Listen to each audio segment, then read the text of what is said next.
Notification volume 0%. Not responding, program manager not available, insert key काम नहीं कर रहा। ओ नो, एन प्रेस कर रहे हैं तो अपने आप ही एनवीडीए मेन्यू खुल रहा है, और कुछ भी प्रेस कर रहे हैं तो प्रेस नहीं हो रहा। पासवर्ड डाल रहा हूँ लेकिन पासवर्ड ले नहीं रहा। यार मैं कुछ भी प्रेस कर रहा हूँ तो बाकी सारे कमांड्स तो काम कर रहे हैं, लेकिन अल्फा न्यूमेरिक सेगमेंट वाला कीज ही काम नहीं कर रहा।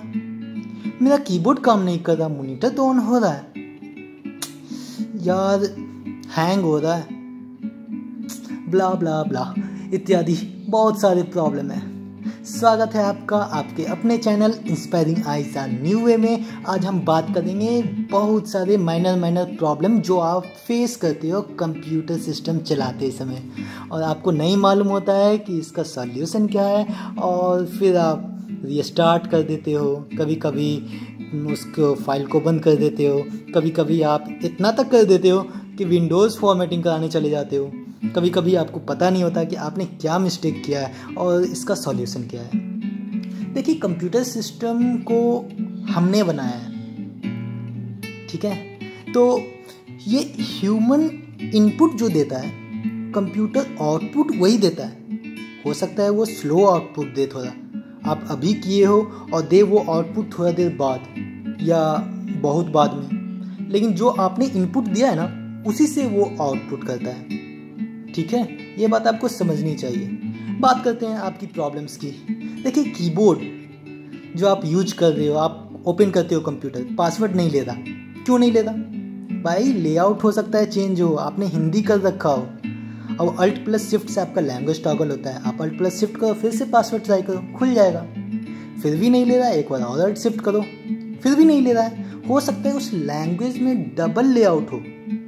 डैट मीन्स अगर हिंदी में है तो हिंदी में 2 लेआउट होते हैं, उसमें वो आपका टॉगल होता है कंट्रोल शिफ्ट से। एक बार वो करके देखो, फिर पासवर्ड डालो, खुल जाएगा।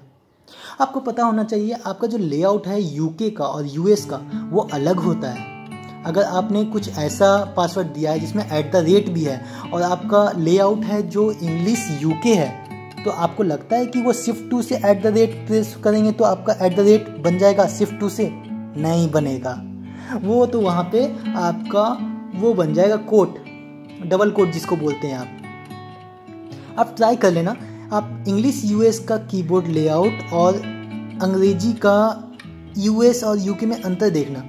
देखो, उसमें अंतर ये होता है ना, आप shift2 जब प्रेस करोगे तो वो कोड बनता है, जबकि आपका जो टिक बोलता है एनवीडीए वो आपका शिफ्ट के साथ करेंगे तो @ बनता है। उसी तरह से आपका बैकस्लैश है, बैकस्लैश आप प्रेस करोगे शिफ्ट के साथ वो नंबर बोलेगा, वो हैश बनता है। आपके यूके वाले कीबोर्ड का बता रहा हूँ ये, आपका यूएस में तो आपको मालूम होगा shift2 से @ बनता है और बैकस्लैश कैसे बनता है और बाकी सब कैसे बनता है। लेकिन कुछ आप जो विविधताएं हैं, जो वेरिएशन है वो बता रहा हूँ। अगर आपने पासवर्ड डाला हो @ का और आपका लेआउट इंग्लिश और यूएस और इंग्लिश यूके दोनों ही है, आप चेक करें कि आपका सिस्टम का लेआउट कौन सा है, उसके बाद आप काम करें। अब देखो, जिसको नहीं दिखता है वो आप कंप्यूटर आप चला रहे हो, आप कंप्यूटर चला रहे हो, रन डायल बॉक्स पे कुछ बोल नहीं रहा है, इंटर कर रहे हो, घंटी बज रहा है। इसका मतलब क्या है? इसका मतलब भी वही है कि ये हिंदी लेआउट में अभी आपका चल रहा है, और इंटर करोगे तो रन डायल बॉक्स में कुछ भी आप गलत लिखकर इंटर करोगे तो एक घंटी बजता है। इसका मतलब कि आपका लेआउट प्रॉब्लम है। आगे चलते हैं। कितने लोग हिंदी लेआउट में हिंदी टाइपिंग भी करते हैं, जो आगे मैं बताने वाला हूँ अपने वीडियोज़ में कि हिंदी टाइपिंग का सारा वीडियोज़ मैं दूंगा आपको। लेकिन अब हिंदी टाइपिंग करते करते वो भूल जाते हैं, और उसके बाद रन डायल बॉक्स पे सोचते हैं कि टाइप करेंगे और खोल देंगे विनवर्ड से माइक्रोसॉफ्ट वर्ड डॉक्यूमेंट। नहीं होगा भाई, नहीं खुलेगा। वहाँ पे आपको इंग्लिश लेआउट तो जाना पड़ेगा ना अल्ट शिफ्ट से, ठीक है। अब कितने लोग वो भी कर लेते हैं, फिर भी नहीं खुलता है। भाई, आप एलोक्वेंस यूज कर रहे हो तो एलोक्वेंस आपका हिंदी सपोर्ट नहीं करता है, वो एलोक्वेंस हिंदी आपका नहीं बोलता है। आपको सिंथेसाइजर डायलॉग बॉक्स में ESpeak या फिर कोई हिंदी सिंथेसाइजर आपको चुनना पड़ेगा जो हिंदी भी सपोर्ट करता हो। मैंने सिंथेसाइजर और वोकलाइजर और NVDA का अबाउट 2-3 वीडियो बनाया हूँ, आगे भी बनाऊँगा, उसमें आप थोड़ा क्लियर होगा। आगे चलते हैं। एक मेन प्रॉब्लम है जो है आपका, कितने लोग इंसर्ट कंट्रोल S करते हैं सिंथेसाइजर को चेंज करने के समय, गलती से वो इंसर्ट शिफ्ट S कर देते हैं। उससे क्या होता है, स्पीच मोड बीप, टॉक और साइलेंट में टॉगल होता है, जिससे कि आपका कीबोर्ड बोलना बंद हो जाता है। आपका एनवीडीए ऑन है, लेकिन एनवीडीए ऑन है लेकिन वो स्लीप मोड में चला गया है इंसर्ट शिफ्ट एस से, या बीप मोड में चला गया, वो पी पी पी पी आवाज़ कर रहा है, तो उसको ठीक करना पड़ेगा। आपने क्या गलती किया था, इंसर्ट कंट्रोल एस की जगह insert plus shift plus S कर दिया था। बात समझ में आ रही है? अभी और चलते हैं। देखिए बहुत से सिस्टम में आपका नॉट रिस्पॉन्डिंग आता है, प्रोग्राम मैनेजर आता है और प्रोग्राम मैनेजर नॉट अवेलेबल बोलता है। तो नॉट रिस्पॉन्डिंग वाला तो प्रॉब्लम इसलिए होता है क्योंकि आपका कैश मेमोरी ठीक से क्लियर नहीं हुआ होता है, या फिर आप कुछ तो प्रॉब्लम किए हो पहले, उसके कारण आपका सिस्टम स्लो हो गया है और नॉट रिस्पॉन्डिंग भी आ रहा है। ये सब का जवाब है आपका 3 चीज़ है जो आप रन डायल बॉक्स पे लिख कर इंटर करके खोल कर उसको डिलीट कर दो ना। जैसे मोबाइल फ़ोन में होता है आपका क्या रिसेंट, ओवरव्यू, इसको आप क्लियर करते हो ना, उसी तरह कंप्यूटर में भी आपको रन डायल बॉक्स खोलना होगा, उसमें रिसेंट लिख कर इंटर करना होगा, इसको कंट्रोल ए से सिलेक्ट करो, सिर्फ डिलीट करो, उस सबको मिटाओ यार, खाली करो कैश मेमोरी को, ठीक है। तो ये हो गया। दूसरा है आपका प्रीफेच। प्रीफेच को भी खोलो, आप रन डायल बॉक्स पे लिखो PREFETCH, इंटर करो, खोलो और इसको मिटाते रहो। कम से कम 2-3 महीने में ये तो करना ही चाहिए, एटलीस्ट 2 से 3 महीने के बीच में 1-2 बार इसको जरूर करना चाहिए। देखिए प्रीफेच का सारा आइटम सबसे नहीं मिटेगा, क्योंकि ये सिस्टम अगर ओपन है तो 1-2 हो सकता है, 2-3 चीज़ 2-4 आइटम आपका ना मिटे, तो उसको रहने दो, लेकिन जितना हो सके उसको मिटा दो। उसका परसेंट 10% है, उसी तरह से ये टेम्प्रोरी फाइल्स के लिए ये लिखा जाता है खोलने के लिए। परसेंट का सिंबल आपका शिफ्ट 5 से बनेगा, फिर TEMP, फिर परसेंट का सिंबल वो कि शिफ्ट 5 से बनेगा। इसको भी आप रन डायल बॉक्स पे लिख कर इंटर करो, टेम्प्रोरी फाइल्स उसमें होंगे, उसको भी रिसेंट की तरह है, उसको भी मिटाओ, ठीक है, शिफ्ट डिलीट से। शिफ्ट डिलीट मतलब परमानेंटली डिलीट। मैंने फाइल एंड फोल्डर मैनेजमेंट वाले वीडियो में बताया था परमानेंटली डिलीट कैसे करते हैं या रिसाइकिल बिन में कैसे बचते हैं। तो ये सब चीज़ करोगे तो थोड़ा बहुत कंप्यूटर तो ऐसा ही आपको ठीक ठाक चलने लग जाएगा। और बाकी थोड़ा बहुत लॉजिक क्लियर करो। आप क्या समझते हो सी ड्राइव में फाइल नहीं सेव करना है, ये थोड़ा आपका कंप्यूटर का जो स्पेस होता है, जो मेन कंप्यूटर का स्पेस कहते हैं, जो सी ड्राइव होता है मेनली जनरली, तो वो आपको क्या लगता है कि आप डेस्कटॉप में सेव कर रहे हो तो वो सी ड्राइव में नहीं है, डाउनलोड्स में कर रहे हो तो वो सी ड्राइव में नहीं है।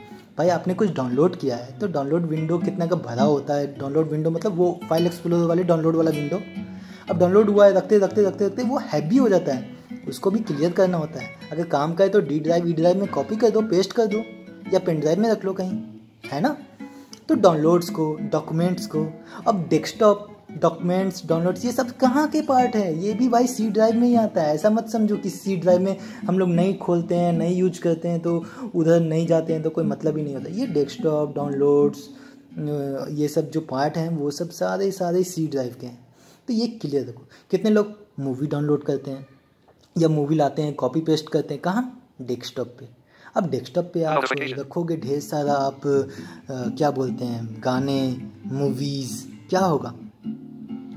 देखिए मैं जानता हूँ आपका सिस्टम बहुत अच्छा है, ठीक है, लेकिन भाई सिस्टम का भी एक तरीका होता है यूज़ करने का। आप जितना उसको फ्री रखोगे ना उतना अच्छा चलेगा।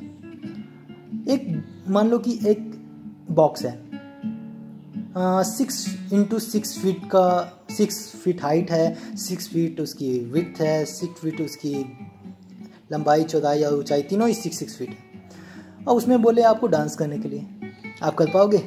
बिल्कुल कर पाओगे, थोड़ा मुश्किल से, है ना। वही आपको बोले कि भाई 8x8 में करो, थोड़ा सा इजीली कर पाओगे।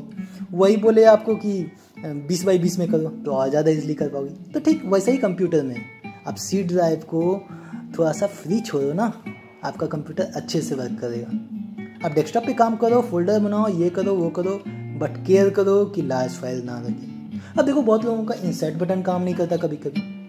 देखो मैं अपने एक्सपीरियंस से बता रहा हूँ कि ये जो होता है वो जनरली उसी कंप्यूटर में होता है जिसमें जॉस और एनवीडीए दोनों ही आपने डाल रखा हो और दोनों ही साइमल्टेनियसली चलाते हो, या फिर कभी कभी ओनली एनवीडीए भी चलाते हो लेकिन वो इंसर्ट की काम करना बंद कर देता है।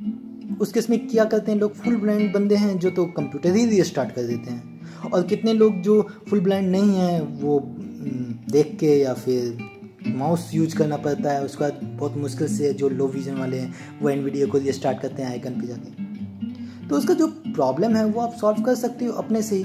डेस्कटॉप पे आप एन नाम का जो NVDA के अलावा और कोई आइकन नहीं मत रखो। आप विंडोज एन प्रेस करो, एन प्रेस करो, इंटर करो, एक बार अपने आप NVDA रिस्टार्ट होगा और इंसर्ट की आपका काम करने लग जाएगा, है ना। अब देखिए एक बात और बताता हूँ, कितने लोग होते हैं जो NVDA का शॉर्टकट ही मिटा देते हैं डेस्कटॉप से। भाई शॉर्टकट मिटा दोगे तो alt plus control plus N जो NVDA स्टार्ट करने का जो कमांड है वो काम ही नहीं करता है कितने लोगों में, क्योंकि उन्होंने शॉर्टकट ही मिटा दिया है। तो अल्ट कंट्रोल एन काम कहाँ से करेगा, बात समझ रहे। तो ये सारे प्रॉब्लम हैं जो आप फेस करते होगे, और भी बहुत सारे प्रॉब्लम हैं, मैं किसी और वीडियो में मैं डिस्कस करूँगा। अगर इसी तरह की इसके आगे की कुछ पार्ट्स आप जानना चाहते हो मेरे एक्सपीरियंस को, तो आप लाइक करो। अगर आपके लाइक्स ज़्यादा होंगे तो मैं इसके आगे इसी तरह के वीडियो लाता रहूँगा। तब तक के लिए शेयर और सब्सक्राइब करना मत भूलना। Thank you.